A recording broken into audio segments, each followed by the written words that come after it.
కృపాంజలి కార్యక్రమానికి ప్రేమతో ఆహ్వానిస్తున్నాం. ఈ కార్యక్రమంలో మనం జీవిత పాఠశాల అనే అంశంలో యోసేపు గారి జీవితాన్ని అధ్యయనం చేస్తున్నాం. ఈ అధ్యయనం చేస్తున్న క్రమంలో 42వ అధ్యాయం వరకు వచ్చాం. చాలామంది ఈ జీవిత పాఠశాల ఆదరించిందని, ఓదార్చిందని, మా గతాన్ని జ్ఞాపకం చేసిందని చెప్తూ వారు ఫీడ్బ్యాక్ ఇస్తున్నప్పుడు నిజంగా సంతోషం అనిపించింది.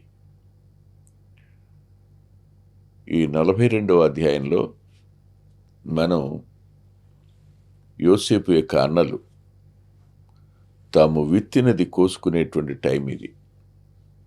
అంతేకాదు, మరో మాట కూడా ఈ విషయంలో చెప్పాలి మనం. అదేమిటి అంటే, మన ఇష్టానుసారమైన జీవితం, మన అహంకారపూరితమైన కాలం ముగుస్తుంది ఒక రోజుకి. ఆ తరువాత రెండవ దశ ప్రారంభమవుతుంది. ఆ రెండవ దశలో ఖచ్చితంగా మనం చేసిన వాటన్నిటికీ ప్రతిఫలాన్ని పొందవలసి ఉంది. ఆలోచించండి. నేను ఈ మాట అంటున్నందుకు క్షమించండి. మీరు ఒక ఆఫీసర్గా పనిచేయచ్చు,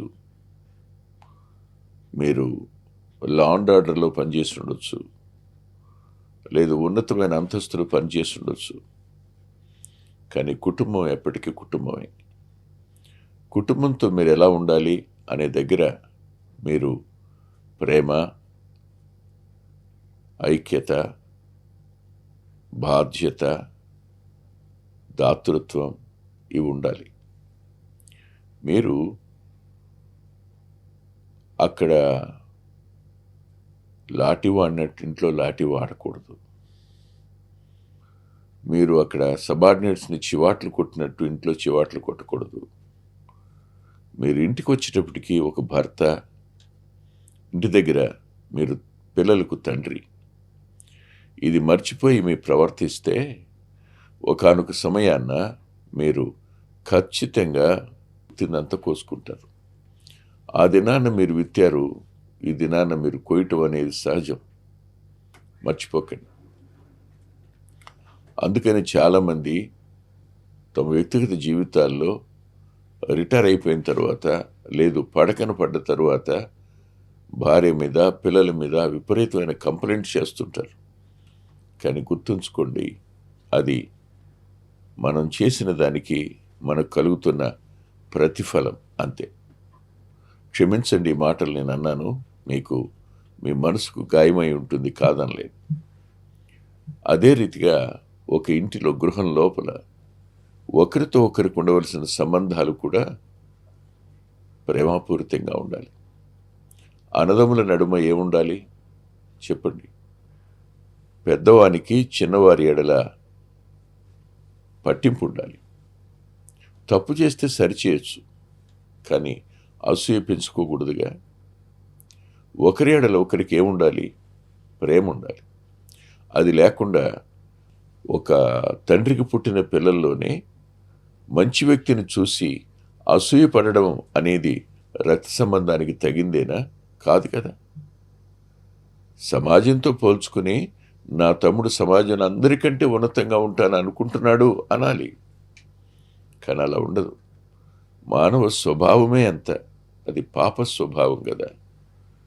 వీరు ఏర్పరచబడినవారు, అబ్రహాము సంతానం వెళ్ళు. కానీ వీరు ప్రవర్తించిన తీరు యోసేపు ఎడల, బహుశా ఏ అన్నలు ఒక తమ్ముని ఎడల అలా ప్రవర్తించి ఉండరేమో అనిపిస్తుంటుంది నాకు. ఏశావు చేసిన దానికంటే వీరు ఎక్కువ చేశారేమో అనిపిస్తుంటుంది నా మనసుకు అప్పుడప్పుడు. ఏశావు ఒక్కసారే, కానీ వీరు ఎన్ని పర్యాయాలు, ఎన్ని మార్లు యోసేపు మీద వారు పగబెట్టుకున్నారో కనపడుతుంది లేఖనంలో. ఎంత బాధ పెట్టారో కనపడుతుంది. చూడండి ఒకసారి. ఆదికాండం 42వ అధ్యాయం. 42వ అధ్యాయంలో 7వ వచనం చదువుతున్నాను. యోసేపు తన సహోదరులను చూచి వారిని గుర్తుపట్టి వారికి అన్యుని వలె కనబడి వారితో కఠినముగా మాటలాడి. యోసేపు నోట కఠినమైన మాట. ఇది ఖచ్చితంగా యోసేపు వంటి వారి నోటనే కఠినమైన మాట వచ్చింది అనంటే ఎందుకు? వారి మీద ప్రేమ లేకనా? వారికి ధాన్యం ఇవ్వకూడదు అని అనుకున్నా? వారిని కరువులో చంపేద్దామనా? కాదు. యోసేపులో శ్రేష్టమైన దైవిక లక్షణాలు కనబడతాయి. అదేమిటి అంటే ఆయన కోపించుచునే వాత్సల్యత చూపించేవాడు అనే మాట హబక్కూకు గ్రంథం 3వ అధ్యాయం 2వ వచనంలో రాసింది. వాత్సల్యత లేక కాదు, వారు చేసిన పని ఎలాంటిదో. దేవుడు కూడా మనం ఏం విత్తామో ఆ పంటను కోసుకునే దగ్గర పశ్చాత్తాపాన్ని కోరతాడు ఆయన. ఉదాహరణకి ఇలా అంటాను నేను, మీరు కొంచెం మనసు పెట్టి వినండి. యాకోబు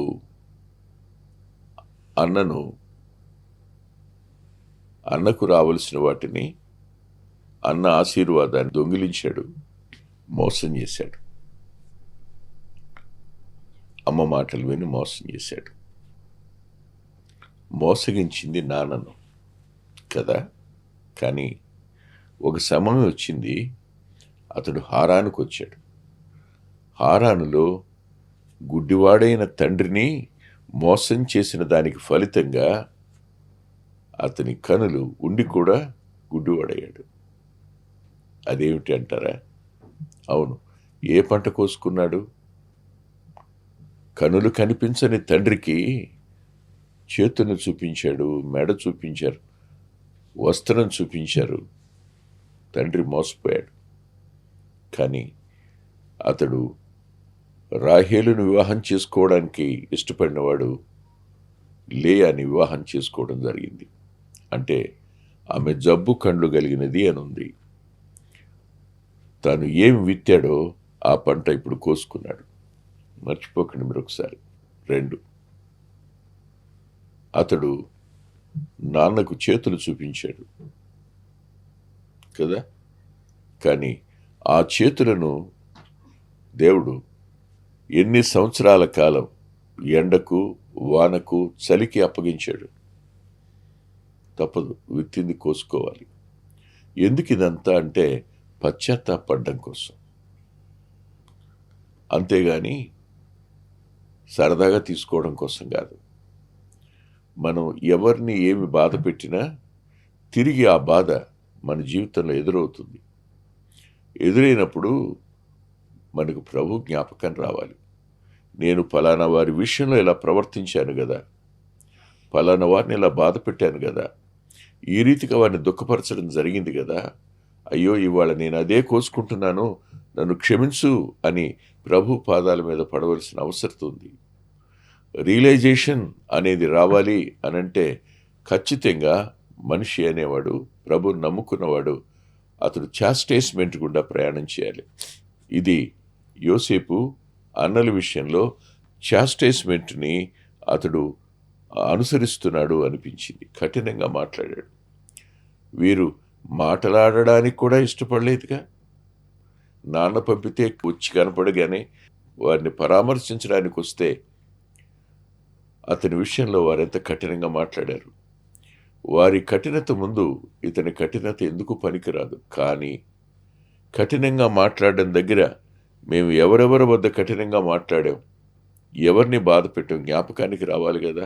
అందుకు ఇది చేయటం జరిగింది. ఇది మొదటిది. రెండవది చూడండి, 42వ అధ్యాయంలోనే 7వ వచనం నుంచి మనం ఇంకా కిందకి వెళితే కనిపించేది ఏమిటంటే, అన్నాడు మీరు వేగులవారు అన్నాడు. 9వ వచనంలో మీరు వేగులవారు, ఈ దేశపు గుట్టు తెలుసుకుంటకు వచ్చారన్నాడు. వారు లేదు ప్రభువా, నీ దాసులమైన మేము ఆహారము కొనుటకే వచ్చితిమి అన్నారు. ఎవరిని? ప్రభువాని పిలుస్తుంది వీరు. యాకోబు సహితం ఏమన్నాడో చూడండి ఒకసారి. వెనక్కి వెళదాం. 37వ అధ్యాయం ఆదికాండంలో అతడు తన తండ్రితోనూ తన సహోదరులతోనూ అది తెలియచేసినప్పుడు అతని తండ్రి అతనితో, నీవు కని నీ కల ఏమిటి? నేను, నీ తల్లి, నీ సహోదరులు నిశ్చయముగా వచ్చి నీకు సాష్టాంగపడుదుమా అని గద్దించాడు. 37:10. యాకోబు గద్దించడానికి ఒక కారణం ఉంది. అదేమిటంటే అన్నల కోపం చల్లార్చడానికి. నేను అనుకునేది అది. అపార్థం చేసుకుని యాకోబు గద్దించాడని నేను అనుకోను. అన్నల కోపాన్ని ఆయన తగ్గించటం కోసం ఆ పని చేస్తుంటాడు అనిపిస్తుంటుంది నాకు. కానీ వాళ్ళు విన్నారా? యాకోబు మాటలే అలా ఉన్నప్పుడు మరి పగబట్టినా, మరింత పగబట్టినా ఈ అన్నలు ఎంత కఠినంగా మాట్లాడారు. వారు, లేదు ప్రభువా, నీ దాసులం అన్నారు. నువ్వు మమ్మల్ని వెళ్తావా? ఈ మాటలన్నీ వారు పలికిన మాటలు కాదా? కానీ ఎవరిని నిరాకరించారో, ఎవరిని తృణీకరించారో, ఎవరిని తక్కువ చేశారో, ఎవరిని అవమానించారో, ఎవరిని బాధ పెట్టారు, ఇప్పుడు అతని ముందు నిలబడున్నారు. కారణం, అతని చేతుల్లో నుంచి గ్రాసం వస్తేనే తమ బ్రతుకు, అతని చేతుల్లో నుంచి ధాన్యం వస్తేనే కనానులో ఉన్న తమ కుటుంబాలు బతకడానికి కారణమవుతాయి. ఇప్పుడు ఏ స్థానానికి దేవుడు తీసుకుని వెళ్ళాడు? నిరాకరించబడిన రాయి కాదు, తృణీకరించబడిన వ్యక్తి. ఒకానొక దినాన్న మీరు ఎవరిని తృణీకరించారో అతని ముందు మీరు చేతులు కట్టుకుని నిలబడవలసి ఉంటుందనే సత్యాన్ని మర్చిపోవద్దు. ఆవేశపడి ఇవాళ అధికారం ఉంది, పెద్దవాళ్ళం, మేమేం చేసినా చెల్లుబడి అవుతుంది అని అనుకుంటే రేపది సాధ్యం కాదని జ్ఞాపకం పెట్టుకోవాలి. రేపు తల వంచుకుని నిలబడవలసిన అవసరం వస్తుంది తప్పకుండా, నీకైనా నాకైనా ఎవరికైనా. ఎవరిని తక్కువ చేస్తామో వాళ్ళు రేపటి దినాన్ని ఉన్నతంగా కనపడతారు. మనం ఏం చేయవలసి ఉంటుంది? తప్పనిసరిగా అతని ముందు తల వంచవలసిన అవసరం ఏర్పడుతుంది. సరిగ్గా వాళ్ళు అన్నారు, మీరు వేగుల వారు అన్నాడు. అవును, అన్నలు అని తెలియదా? తెలుసు. వేగుల వారిని ఎందుకన్నాడు చెప్పండి? వేగుల వారిని ఎందుకన్నాడు? వాస్తవానికి వాళ్ళు అతనిని బాధ పెట్టిన మాటల్లో, అతని గాయపరిచిన గాయాల్లో యోసేపు అన్న మాట చాలా కొంచెమే. అపవాది చేతుల్లో ఉన్నవాడు ఎక్కువ గాయపరుస్తాడు.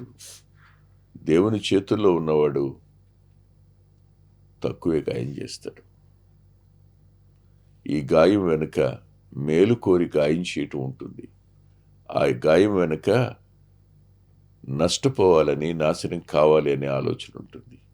ఈ రెండంతల వ్యత్యాసాన్ని మనం మర్చిపోకూడదు. మీరు వేగుల వారు అన్నప్పుడు, లేదు ప్రభువా, నీ దాసులమైన మేము ఆహారం కొనడానికి వచ్చామన్నాడు. మళ్ళీ అన్నాడు, లేదు, ఈ దేశపు గుట్టు తెలుసుకోవడానికి వచ్చారని. అందుకు వారు, మేము 12 మంది సహోదరులం, కనానులో ఉన్న ఒక్క మనుషుని కుమారులం, ఇదిగో కనిష్ఠుడు నేడు మా తండ్రి వద్ద ఉన్నాడు, ఒకడు లేడు అని ఉత్తరం ఇచ్చారు. ఒకడు లేడు అన్నారే కానీ నాన్నను మోసం చేసి అబద్ధమాడి చచ్చిపోయాడని చూపించారుగా నాన్నకి. రక్తపు మరకలు కలిగిన, రక్తం పూసినటువంటి అంగీని చూపించి మోసం చేశారుగా. కానీ ఇప్పుడు అంటున్నారు ఒకడు లేడు అన్నారు. లేడు అనే పదానికి మరణించాడని అర్థం చెప్పుకోవాలా? లేడు అనే పదానికి ఎక్కడున్నాడో తెలియదని అర్థం చెప్పుకోవాలి. ఏదైనా కావచ్చు, లేడు అన్నారు. అప్పుడు యోసేపు అన్నారు, మీరు వేగుల వారని నేను మీతో చెప్పిన మాట నిజమే, దీనివలన మీ నిజము తెలియబడును అన్నాడు. ఏమిటది? కనిష్ఠుడు ఇక్కడ ఉన్నాడు, మా నాన్న దగ్గర ఉన్నాడు, ఒకడు లేడు అన్నారు. ఇదేమిటి? ఒకడు లేకుండా ఎక్కడ పోయాడు? ఒకడు లేకుండా ఎక్కడికి పోయాడు? 12 మందిలో ఒకడు లేడంటారేంటి? ఉన్నాడా లేడా? వాళ్ళ కళ్ళ ముందే ఉన్నాడు. వాస్తవమే మీరు చెప్పింది. మీరు చేసింది ద్రోహం. మీరు దీనివల్ల యథార్థవంతులు కాదని నేను చెప్తున్నాను మిమ్మల్ని. మీరు ఖచ్చితంగా వేగులవారు అనడానికి మీరు యథార్థవంతులు కారు అని చెప్పడం. యథార్థవంతులైతే మీరు మా తమ్ముడిని మేము అమ్మేసామయ్యా, తప్పయింది, ఇప్పటికీ మేము బాధపడుతున్నాం, ఒకరిని మా చేతులారా మేము చేశాం అని ఉంటే యోసేపు మాటలు ఎలా ఉండుండే? ఊహించండి ఒకసారి. మనం మన పొరపాటుని, మన లోపాలను, మన పాపాన్ని, మన తప్పిదాన్ని వెంటనే ఒప్పుకోం. ఒప్పించటం అనేది దేవుడు చేసే పని. కప్పిపుచ్చుకోవడం అనేది అపవాది శరీరం చేసే పనులు. వాస్తవానికి అందుకు అన్నాడు ఈయన, నిజంగా మీరు అని. అప్పుడు వారిని ఆయన, మీలో ఒకరిని పంపండి, అయితే మీరు బంధించబడి ఉంటారు అన్నాడు. అట్లు మీరు సత్యమున్నదో లేదో మీ మాటలు శోధించబడును, లేని ఎడల ఫరో జీవముతోడు మీరు వేగుల వారే అన్నాడు. ఒకరిని పంపించండి, మిగతా వాళ్ళు ఇక్కడే బంధించబడి ఉండండి అన్నాడు. ఒక్కడిని పంపించండి. డబ్బులున్నాయి, ఇంటికాడ ఆస్తుంది, వాగ్దాన భూమి వాళ్ళది, కానీ ఇప్పుడు వచ్చి పరాయి దేశంలో నిలబడి ఎందుకు కొరగాని వారిగా అయిపోయి నిస్సహాయంగా నిలబడిపోయి ఏం చేయాలో అర్థం కాని దుస్థితిలోనికి వాళ్ళు వెళ్ళిపోయారు. ఆలోచించండి ఒకసారి. నిస్సహాయంగా నిలబడిపోయిన వీరు, ఏమీ చేయలేని పరిస్థితులకు వెళ్ళిపోయిన వీరు, యోసేపు చెప్తున్న మాటలకు ఎదురు చెప్పలేని వీళ్ళు, ఒక్క మాట కూడా మాట్లాడడానికి అవకాశం లేని వీరు, అతను అన్న ప్రతి మాటకు తలవంచవలసిన వారు మీరు. కాదు కాదు కాదు, మేము ఒక తండ్రి పిల్లలం, మేము వేగుల వారం కాదు, మేము యథార్థవంతులం అని ఎంతసేపు చెప్పినా, లేదు మీరు వేగుల వారే, మీరు యథార్థవంతులు కారు. యథార్థవంతులు కారన్న విషయం చెప్పడం కోసం ఇదంతా. మీరు యథార్థవంతులు కారు అని చెప్పడం కోసమే అతడి మాటలు పలికాడు. అంతేకాదు, వారిని 3 దినాలు చెరసాలలో వేయించిన రాసింది. అంటే తాను 2 సంవత్సరాల పైచిలుకు, అంటే 3 సంవత్సరాల కాలం బహుశా అయి ఉండొచ్చేమో, వారిని 3 రోజులు మాత్రమే చెరసాలలో వేయడం. పానదాయకుల అధిపతికి, భక్షకారుల అధిపతికి కలకు వివరం చెప్పాక 2 సంవత్సరాలు జైల్లో ఉన్నాడు. అంతకుముందు ఎంతకాలమో తెలియదు కదా. అంతా కలిపితే 2కు మించిన పరిస్థితి, 2 సంవత్సరాలకు మించినటువంటి కాలం. ఈ కాలంలో 3 ఏళ్ళు అనుకోండి, సుమారుగా 3 దినాలు. ప్రభు వాత్సల్యత కలవాడు. ఆయన మన శిక్ష యావత్తు మన మీద మోపితే మనం ఎవరో నిలబడలేం. ఆయన కనికరం చూపించేవాడుగానే ఉంటాడు. 3 దినాలు కాదు, వీళ్ళని ఎంతకాలం జైల్లో వేసినా తప్పేం లేదు అని ఒక శరీరానుసారి అనొచ్చు. వీళ్ళు చేసిన దానికి ఖచ్చితంగా వీరికి శిక్ష పడాల్సిందే అని అనొచ్చు. కానీ శిక్షను అల్పంగా చేసి వారి ఎడల అతడు చూపించిన ఆ కఠినత అల్పమైంది. సరిగ్గా ఇక్కడే ఆలోచించేద్దాం. రక్షించబడిన వారై ఉండి కూడా చాలామంది శరీరానుసారంగానే ప్రవర్తిస్తారు. మారు మనసు పొందామని చెప్తారు, కానీ వారి ప్రవర్తన అలా ఉండదు. వారు ఎదుటి వారిని తీవ్రంగా గాయపరిచేవారుగా ఉంటారు. ఎదుటి వారికి నష్టం చేయడానికి ఆలోచిస్తారు, నష్టం చేస్తారు. కానీ దేవుడు చూస్తూ ఊరుకోడు. ఖచ్చితంగా ఆయన వారిని ఇలాంటి అనుభవం గుండా తీసుకుని వెడతాడు. ఇలాంటి అనుభవం గుండా తీసుకుని వెళ్ళినప్పుడు వారు నిశ్చేష్టులే చూస్తూ ఊరుకుండవలసిందే. చాలాసార్లు కఠినమైన పరిస్థితులు వచ్చినప్పుడు వెనుదిరిగి ఆలోచించండి. మనం ఎవరినైనా గాయపరిచామా, ఎవరినైనా బాధ పెట్టామా, ఆ విషయం పశ్చాత్తాపడదాం. తప్పనిసరిగా మనం దేవదూతలమేం కాదు, మనం ఇంకా దేవుని రూపంలో ఎదిగిన వారు అంతకంటే కాదు. తాత్కాలికమైన ఈ శరీరంలో మనం ప్రభువులాగా జీవించడానికి ఏర్పరచబడిన వాళ్ళమైనా కూడా, ప్రభువుకు సంబంధించిన వాళ్ళమైనా కూడా, మనం మన వారి ఎడల, మన తోటి వారి ఎడల, మన సహవాసం ఎడల మనం ప్రవర్తించే తీరు మేలుకోరి గద్దించటం వేరు. మేలుకోరి గద్దించటం కాదు, బాధ పెట్టడం, అవమానించటం, కీడు చేయటం, ఇవన్నీ విశ్వాస జీవితంలో చేస్తే తప్పనిసరిగా దానికి తగిన ఫలితాన్ని మనం కోసుకోవాలి, తప్పదు, సందేహం లేదు. ఇప్పటికీ పశ్చాత్తాపడితే మనల్ని కడగడానికి వాక్యోదకం ఉంది, మనల్ని పవిత్రపరచడానికి పరిశుద్ధాత్మ దేవుడు ఉన్నాడు. మనం మన పాపాలు కడిగి పవిత్రపరిచిన యేసుక్రీస్తు ప్రభు రక్తం కూడా ఉంది. కాబట్టి దేవునితో సమాధానపడి పశ్చాత్తాపడవలసిన అవసరం ఉంది. అది మీరు నేను చేయగలిగితే తప్పనిసరిగా మనం ఆయన ఎవరో గ్రహించగలుగుతాం. ఆయన ప్రేమను స్పష్టంగా గ్రహించిన గొప్ప కృపా అవకాశం మనకు లభిస్తుంది. తల్లు వంచండి, ప్రార్థన చేసుకుందాం.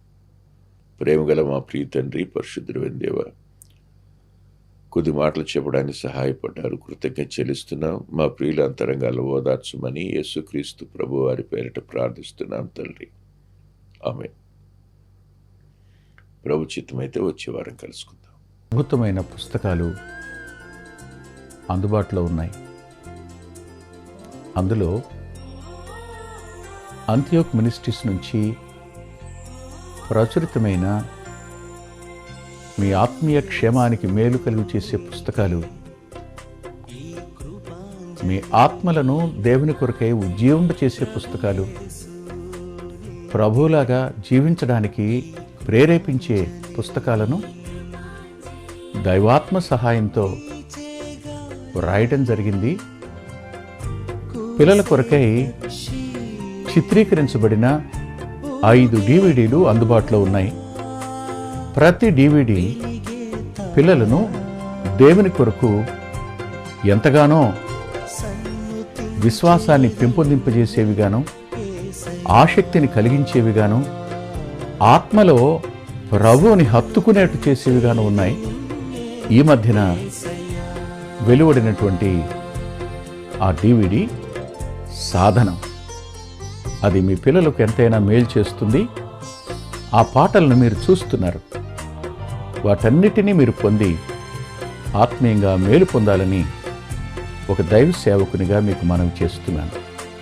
6వ పిల్లల DVD సమయం అందుబాటులో ఉంది. 5 చూసిన వారు 6వది కూడా మీ పిల్లలకు చూపించి మీరు చూచి అంతరంగంలో దేవుణ్ణి స్తుతిస్తారని నమ్ముతున్నాను. తప్పకుండా ఈ DVDలు తీసుకోండి. 2018వ సంవత్సరం తెలుగు VBS DVD దాహం, పిల్లల ఆత్మీయ క్షేమం కోసం 10 పాటలతో దృశ్యరూపకంగా దీన్ని తయారు చేయడం జరిగింది. తప్పనిసరిగా ఈ DVD తీసుకోండి, పిల్లలకు వీటిని పరిచయం చేయండి. ఈ పాటలు మీ పిల్లలకు నేర్పండి. మీ సండే స్కూల్లో ఈ పాటలు నేర్పడం మర్చిపోకండి. నూతనంగా వచ్చిన పిల్లల DVD ఐక్యత అనే టైటిల్ పెడదామనుకున్నాం, కానీ కలిసి ఉందాం అనేటువంటి టైటిల్ని పెట్టడం జరిగింది. కలిసి ఉందాం, అది పిల్లలకు ఎంతో ప్రయోజనకరమైన DVD. దానిని మీరు పొంది మీ పిల్లల ఆత్మీయ క్షేమాన్ని ఖచ్చితంగా చూస్తారని నేను నమ్ముతున్నాను. ఆ డివిడిని మీరు సంప్రదించి పొందవచ్చు. సాధు సాల్మన్ గారి జీవితం, ఆయన గోదావరి నది దగ్గర ఒక ఆశ్రమాన్ని స్థాపించి అనేక మందిని ప్రభువులోకి నడిపినవారు, అనేక మంది జీవితాలను ఆయన ప్రోత్సహించినవారు. ఎంతో ప్రోత్సాహకరమైన ఈ జీవితాన్ని చదివి మీరు తప్పకుండా ఆత్మీయమైన మేలు పొందుతారు. ఎంతో దిద్దుబాటు ఈ పుస్తకం మూలకంగా జరుగుతుంది. తప్పకుండా చదవండి. గత 30 సంవత్సరాలుగా, ఇది 31వ సంవత్సరం, క్రీస్తు సువార్త పత్రిక అనేక మంది ఆత్మీయ ఆకలిని తీరుస్తున్నటువంటి మాసపత్రిక. ఈ పత్రికను మీరు పొంది మీ ఆత్మీయ జీవితాలకు మేలు కలుగు చేసుకుంటారని హృదయపూర్వకంగా మీకు సిఫార్సు చేస్తున్నాను. గత 2 సంవత్సరాలుగా పిల్లల ఆత్మీయ క్షేమం కోసం సచిత్ర ద్విమాస పత్రిక నెలవంక వెలువడుతోంది. అనేక మంది పిల్లలు ఆత్మీయంగా మేము మేలు పొందామని వారి ఉత్తరాల ద్వారాను వ్యక్తిగతంగా కలుసుకున్నప్పుడు సాక్ష్యం చెబుతున్నారు. మీరు కూడా మీ పిల్లల కోసం నెలవంక పత్రికను మీరు పొందొచ్చు. అందుకొరకై ఈ క్రింద ఇవ్వబడినటువంటి ఫోన్ నెంబర్ని మీరు సంప్రదించండి. ప్రభు యేసు నీకే ఈ కృపాంజలి, ప్రభు యేసు నీకే ఈ కృపాంజలి. వీచే గాలి, కూసే పక్షి, ఊగే కుంభ, వెలిగే తారా, సన్నుతించేది నిన్నే. మా చిరునామా కృపాంజలి, బ్రదర్ పిల్లా వెంకటరత్నం, రామచంద్రపురం రోడ్, గుడివాడ, కృష్ణా జిల్లా, Andhra Pradesh. Our address: Krupanjali, brother Pilla Venkataratnam, Ramachandrapuram road, Gudivada, Krishna district, Andhra Pradesh. Phone number 9490504299 9490504299. రాలేవుగా కురిసే మంచు, జారే చినుకు, మెరిసే